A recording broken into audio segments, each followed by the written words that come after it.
perbandingan tokoh yang kami pilih, iaitu tokoh dalam negara adalah Profesor Dr. Ungku Maimunah binti Muhammad Tahir. Okey, dalam mengkaji tentang biodata ataupun latar belakang Profesor Dr. Ungku Maimunah binti Muhammad Tahir, terdapat 4 elemen yang akan kami terangkan, iaitu yang pertama adalah latar belakang, yang kedua karya, ketiga anugerah dan keempat merupakan sumbangan. Okey, kita beralih kepada latar belakang. Nama sebenar beliau adalah Ungku Maimunah Muhammad Tahir. Dilahirkan di Johor Bahru dan mendapat pendidikan awal di Sekolah Melayu Kampung Baru.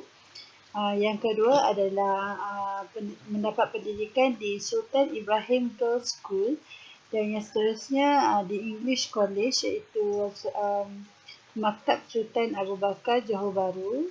Seterusnya Universiti Malaya dalam bidang ijazah sarjana muda.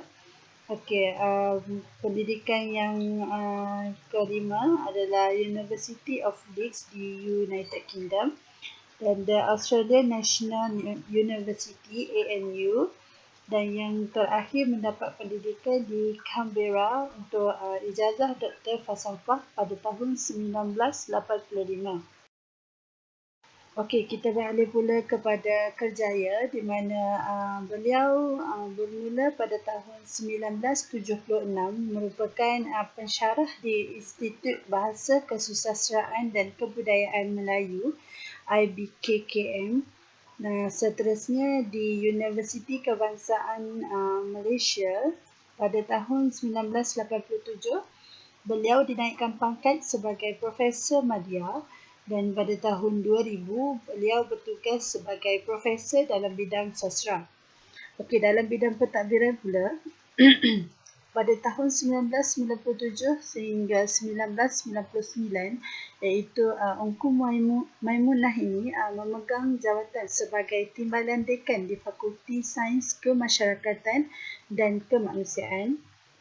Beliau pernah berkhidmat sebagai pensyarah tamu di Universiti Gajah Mada di Indonesia, dan juga beliau juga merupakan pensyarah undangan di Institut Nordics dan beberapa kali menjadi fellow penyelidik di Institute of Southeast Asian Studies ISEAS di Singapura.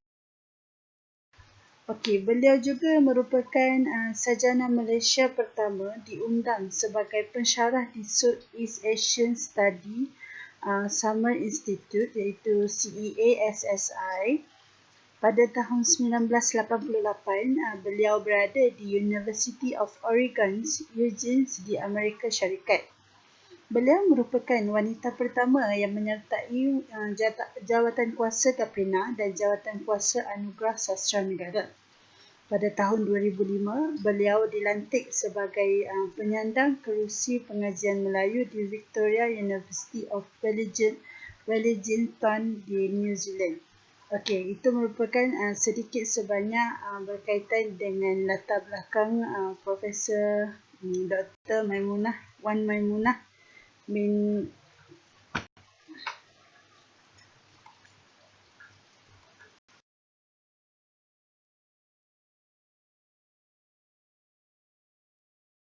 Okey, baiklah, saya akan sambung kepada karya dan sumbangan Ungku Maimunah Muhammad Tahir. Beliau telah menyumbangkan sebanyak 4 buah karya, iaitu Di Manika Pemikiran Sastra Melayu pada tahun 2009. Karya yang kedua ialah Gagasan Persuratan Melayu, iaitu Pengenalan dan Penerapan pada tahun 2008. Karya yang ketiga ialah Kritikan Sastra Melayu Antara Cerita dengan Ilmu pada tahun 2007, dan karya yang terakhir ialah Reading in Modern Malay Literature pada tahun 2003.